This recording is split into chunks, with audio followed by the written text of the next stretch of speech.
పండుగల్లో వ్రతాల్లో భగవంతుడికి నివేదించే ప్రతి ఆహారం కూడా మనకి, మన ఆరోగ్యానికి, మన ప్రకృతికి లింక్ అయి ఉంది అన్న విషయాన్ని అర్థం చేసుకోవాలి.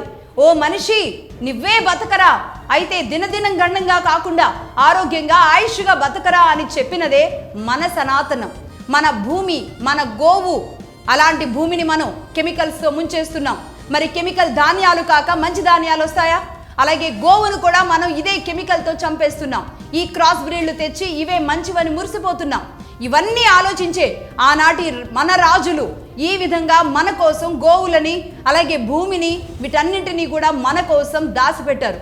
వాటన్నింటినీ కూడా ఎవరో వచ్చి నాశనం చేస్తే ఆ నాశనంలో మనం కూడా బలైపోయి, ఆ బలైపోయిన తరువాత మన ఆచారాలని, మన వ్యవహారాల్ని వదిలేసి మనం తెలిసినదే, మనం చూస్తున్నదే ఆచారం, వ్యవహారం అనుకుని బతికేస్తున్న మాట వాస్తవం అని ప్రతి ఒక్కళ్ళ, మీరు, నేను అందరం గుర్తించాల్సిన అవసరం ఉంది. అందుకే టీటీడీ వారికి ఒక విన్నపం. ఎక్కువ కల్తీ జరుగుతుంది మనుషుల్లో, మనసుల్లో. భగవంతుడి మీద నమ్మకం లేని వాళ్ళు ఇంకొంచెం దుర్మార్గానికి తెగబడి ఉండవచ్చేమో కానీ దానికి మీరు చేయవలసింది, తక్షణ చర్యలుగా తీసుకోవాల్సింది అనేక ఉన్నాయి. లడ్డు ఏడుస్తున్నట్టుగా, బకుళామాత ఏడుస్తున్నట్టుగా వీడియోలు కట్టడం కాదు, ప్రజల్లో లేనిపోని చెడుని పెంచడం కాదు. ఈ సమస్యని తుంచండి, మూలాల్లోకి వెళ్ళి ఆలోచించండి, పండితులు ఏం చెబుతున్నారో వినండి. ఇప్పటికీ కూడా మీరు తెస్తున్న స్వామికి సమర్పించే నెయ్యి దేశవాళీ ఆవుది మాత్రమే కాదు, అన్ని ఆవుల కలయికతో తయారైనది. అది కూడా శ్రేయస్కరం కాదు అన్న విషయాన్ని గుర్తించాల్సిన అవసరం ఉంది. స్వామివారికి స్వచ్ఛమైన పాలు, నెయ్యి కోసం ఏ సంస్థ మీదో ఆధారపడకుండా దేశవాళీ ఆవులను, పాలను ఎందుకు టీటీడీ పెంచడం లేదు? స్వామివారికి దాదాపుగా ఇప్పటికే 7,000 పైచిలుకు భూములు ఉన్నాయి. మరి ఎవరెవరు ఏ రకంగా స్వాహా ఇన్నాళ్ల పాటు చేసుకుంటూ వచ్చారో తెలియదు కానీ ప్రస్తుతానికి టీటీడీ లెక్కల ప్రకారం చూపిస్తున్న లెక్క 7,756 సంథింగ్ 7,000 పైచిలుకు భూములు అయితే స్వామివారికి ఉన్నాయి. స్వామికి ఇష్టమైన గోవులను పెంచండి. ఎందుకు మనం పెంచడం లేదు? అలాగే కెమికల్స్ ఏమాత్రం వాడని పచ్చని పచ్చికను ఆ ఆవులు తినడం ద్వారా వచ్చే చిక్కటి పాలను మనం ఎందుకు ప్రొడ్యూస్ చేయలేకపోతున్నాం అనేది గుర్తించాల్సిన అవసరం ఉంది. దేవస్థానం ద్వారా ఒక డైరీ కంపెనీని ఏర్పాటు చేసుకుంటే తద్వారా ఒక ఉద్యోగాల కల్పన చేయొచ్చు, ఒక వ్యవస్థ నిర్మాణం జరపొచ్చు. వ్యవస్థ నిర్మాణం ద్వారా అనేక మందికి ఉద్యోగాలు ఇవ్వచ్చు. స్వచ్ఛతగా, స్వచ్ఛంగా మన చేతులతోనే, మన వాళ్లతోనే మనమే స్వామికి నెయ్యి చేసి ఇవ్వలేమా అన్న విషయాన్ని గుర్తించాలి. నందిని నెయ్యి గురించి ఇక్కడ ఇంకొక విషయం కూడా నేను చెప్తాను. నందిని నెయ్యి అగ్మార్క్ నెయ్యి అంటే గవర్నమెంట్ గుర్తింపు పొందిన నెయ్యి అని. అది సెంట్రల్ గవర్నమెంట్ గుర్తింపు పొందిన నెయ్యి కూడా అగ్మార్క్. అగ్మార్క్ అంటే agriculture and marketing. AG agriculture, mark marketing. అంటే ఏంటంటే తినే ఆహారంలో వ్యవసాయాన్ని నుంచి మార్కెట్ని తీసేయాలి. ఈ మార్కెట్ ద్వారానే కల్తీ జరుగుతుంది, ఈ మార్క్ ద్వారానే కల్తీ జరుగుతుంది. ఏజీ చాలు అంటే వ్యవసాయం చాలు, అగ్రికల్చర్ చాలు. ఎగ్ ఉత్పత్తులను మాత్రమే, ఏజీ ఉత్పత్తులను మాత్రమే వాడాల్సిన అవసరం ఉంది. భక్తులకు మరో రూపంలో వీటన్నింటినీ అందించేలాగా కొన్ని చర్యలు తీసుకోవాల్సిన అవసరం ఉంది. అలాగే ఇంతకుముందు నేను చెప్పినట్లుగా టీటీడీ గో సంరక్షణశాల ఏదైతే ఉందో దాని ద్వారా 2,000 ఆవులను పెంచుతున్నారు. ఇప్పటికే మంచి పరిణామం. అక్కడ నిజంగా తిరుమలలో తాగే పాలు కూడా ఎంత టేస్ట్ ఉంటాయో మీరు తాగిన ఎవరైనా గుర్తెచ్చుకోండి. నిజానికి మంచి ఆవు పాలు అంత శ్రేష్టంగా, అంత టేస్ట్గా ఉంటాయి. ఆ ఆవు పాలు ఏవైతే ఉన్నాయో అవి 2,000 ఆవులు ఉన్నాయి ప్రస్తుతానికి అక్కడ. వాటికి ఇంకొక 10,000 పెంచుతారా, 20,000 పెంచుతారా? పెంచండి. ఒక పెద్ద వ్యవస్థ నిర్మాణం చేయండి.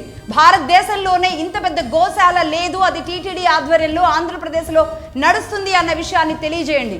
కేవలం దేశవాళీ ఆవులను మాత్రమే అక్కడ పెంచండి. ఆ పెంచే దేశవాళీ ఆవుల ద్వారా వచ్చే గోమూత్రంతో నేలంతా సుసంపన్నం అవుతుంది.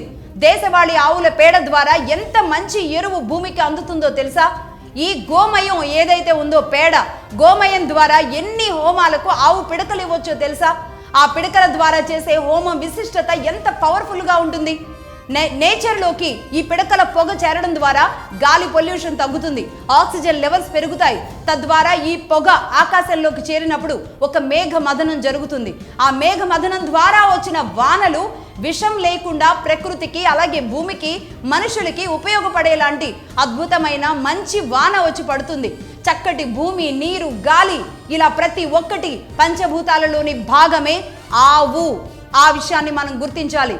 అలాగే ఆ గోవు ఏదైతే ఉందో ఆ గోవు మరణిస్తే గనక భూమిలో ఆ గోవుని పెట్టడం ద్వారా ఎరువుగా మారిన తరువాత ఆ ఎరువుని 4 ఎకరాల భూమికి 4 పంటల వరకు బలాన్ని ఇస్తుంది అంటారు.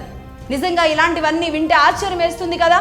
అంటే ఒక ఆవు మరణిస్తే ఆ ఆవుని భూమిలో పెట్టడం ద్వారా ఆ ఎరువు అయిన తరువాత దాన్ని తీసుకువెళితే 4 ఎకరాలకి 4 పంటలకి అది ఎరువుగా పనికొస్తుంది అని చెప్తున్నారు. నేలలోని జీవాన్ని ఇది పెంచుతుందట. మరి అది ఆవు పవర్. అలాగే స్వామివారు తిరుమల కొండ మీద వెలిసినప్పుడు ఆవు రోజు వెళ్ళి ఆయనకు పాలు ధారగా సమర్పించేదట అని మనం రోజు అక్కడికి వెళ్ళే ప్రతి ఒక్క భక్తులు రోజుకి ఎంతమంది వెళ్తూ ఉంటారండి? దాదాపుగా 70,000, 80,000. ఇంకా రద్దీ సమయాల్లో తక్కువ ఉంటుంది, కానీ రద్దీ సమయాలు కాకపోతే ఒక్కొక్కసారి 1 కోటి మందికి కూడా వెళుతూ ఉంటారు ఒక్క రోజులో. మరి వీళ్ళందరూ తెలుసుకోవాల్సిన విషయాలు ఇవి కాదా?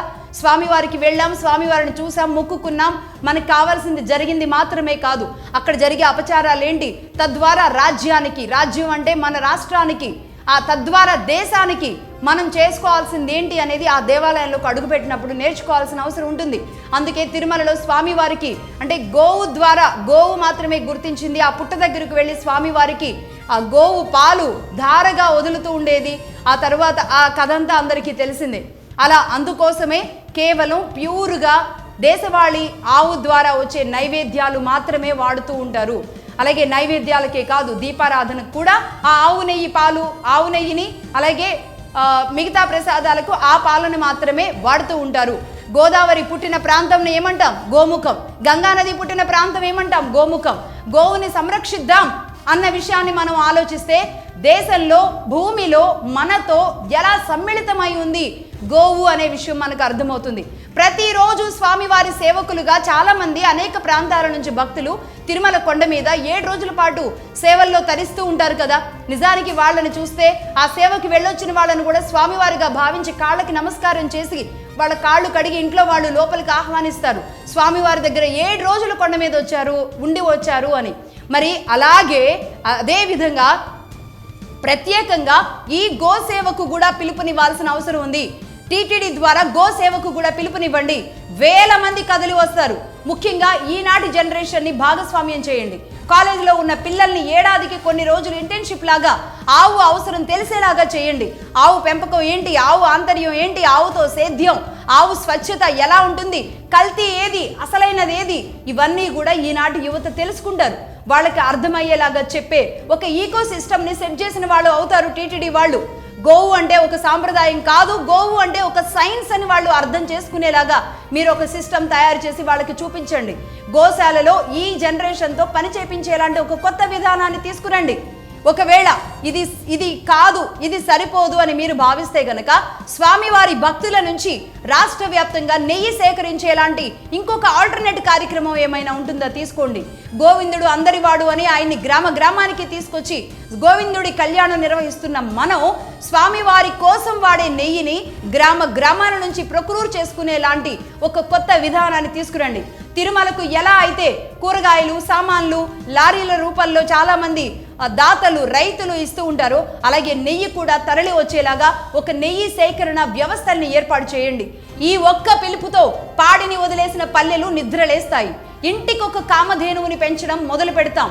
ఏపీ, తెలంగాణ నుంచి నేను సైతం అంటూ గ్రామాలే కదిలొస్తాయి. గ్రామాల్లో సహకార సంఘాల ద్వారా స్వామివారి డబ్బా ఒకటి ప్రతి శనివారం ఆ గ్రామానికి వెళ్లేలా ఏర్పాటు చేయండి.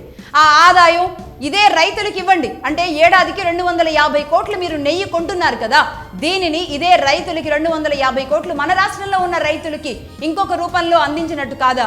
ఇంటింటి నుంచి పవిత్రంగా పాలు, వెన్న, నెయ్యి తయారు చేయడంలో ప్రతి పల్లె కూడా ఒక గోకులం లాగా తయారవుతుంది. ఆ దేవదేవుడికి నా చేతితో చేసి పంపే నెయ్యి అని భావించే ప్రతి మహిళ ఆ నెయ్యిని అత్యంత పవిత్రంగా తయారు చేస్తారు. ఇది స్వామి పని, స్వామి కార్యంగా భావిస్తూ ఉంటారు. పక్క రాష్ట్రాలకు స్వామివారి ఆదాయాన్ని పంచేదానికంటే మన రాష్ట్రంలో ఉండే మన మహిళల చేతికి ఆ డబ్బుని ఆదాయంగా ఇవ్వండి. ఇప్పటికే ఏ రాష్ట్రానికైనా సరే గుండెకాయ లాంటిది రాజధాని. ఆ రాజధాని విషయంలో, అమరావతి విషయంలో ఎన్ని దుష్ప్రచారాలు జరిగినాయి చూసాం కదా. అలాగే ఆంధ్రప్రదేశ్ చేసుకున్న ఏనాటి పుణ్యమో తెలియదు, కానీ కలియుగ దైవం ఏడుకొండల స్వామివారు మన దగ్గర ఉండడం, ఏడుకొండల్లో వెలియడం, ఇది మన అదృష్టం. ఆయన పేరు తలుచుకుంటేనే చాలు అనుకుంటారే, ఆయనే మన ప్రాంతంలో మన మధ్య ఉంటే అలాంటి తిరుమల విశిష్టతని మనం కాపాడుకోవాల్సిన అవసరం ఉంది. స్వామి పైన నమ్మకం లేని వాళ్ళు ఏమైనా చేసి ఉండొచ్చు. నమ్మకం ఉన్న కూటమిలోని ఈ ముగ్గురు ఎవరైతే ఉన్నారో, చంద్రబాబు నాయుడు గారు అదే స్వామి చెంత పుట్టి పెరిగారు. అలాగే బీజేపీ మానవత్వానికే కాదు మతానికి ఇబ్బంది కలిగినా ఊరుకోదు. ఇక పవన్ కళ్యాణ్ గారు తాను సనాతనాన్ని నమ్మడమే కాదు పాటిస్తూ ఒక యంగ్ లీడర్గా ధైర్యంగా నేను సనాతన వాదిని, సనాతనాన్ని కాపాడుకోవడానికి నిలబడతాను అని నిర్భయంగా చెప్పిన గట్స్ ఉన్న నాయకుడు. ఇలా ముగ్గురు మూడు పక్కల నుంచి బలంగా ఉన్నారు కాబట్టి తిరుమలలో గోవుల పైన తీసుకోవాల్సిన చర్యల్లో కానీ మన చుట్టూ ఉన్న స్వయంభూ ఆలయాలతో పాటుగా అన్ని దేవాలయాలను కాపాడుకోవాల్సిన అవసరం కానీ మన మీద ఉంది అని గుర్తించాల్సిన అవసరం ఉంది. గోవు దేవుడి కోసం మాత్రమే ఇచ్చేది కాదు, సొసైటీకి మీరు చేసే మెరుగైన మేలు అని గుర్తించండి. పడిపోతున్న ధర్మాన్ని గోవు ద్వారా నిలబెట్టండి. గోవు, భూమి, మనిషి, జీవరాశులు ఇవన్నీ ఒక చక్రంలో తిరుగుతూ ఉండాలి. చక్రం దిశ మారుతోంది. పూర్తిగా తన గతి మారేలోపుగా మీరంతా కొన్ని విషయాల్లో మనసుతో పనిచేయాల్సిన అవసరం ఉంది. రాష్ట్రంలో రాజకీయాలతో ఒకరి మీద ఒకరు నిప్పులు చెరుక్కుంటూ ఇక్కడ భగవంతుడిని మధ్యలో పెట్టేలాంటి క్రీడలు కాకుండా నిజంగా టీటీడీ ఒక డైరీ స్థాపన చేయాలి అని తలిస్తే గనక ఇది ఒక చరిత్ర అవుతుంది. దేశంలోనే ఇప్పటి నుంచి మరో చరిత్రగా మారుతుంది. ఆ విషయాన్ని గుర్తించాల్సిన అవసరం ఉంది.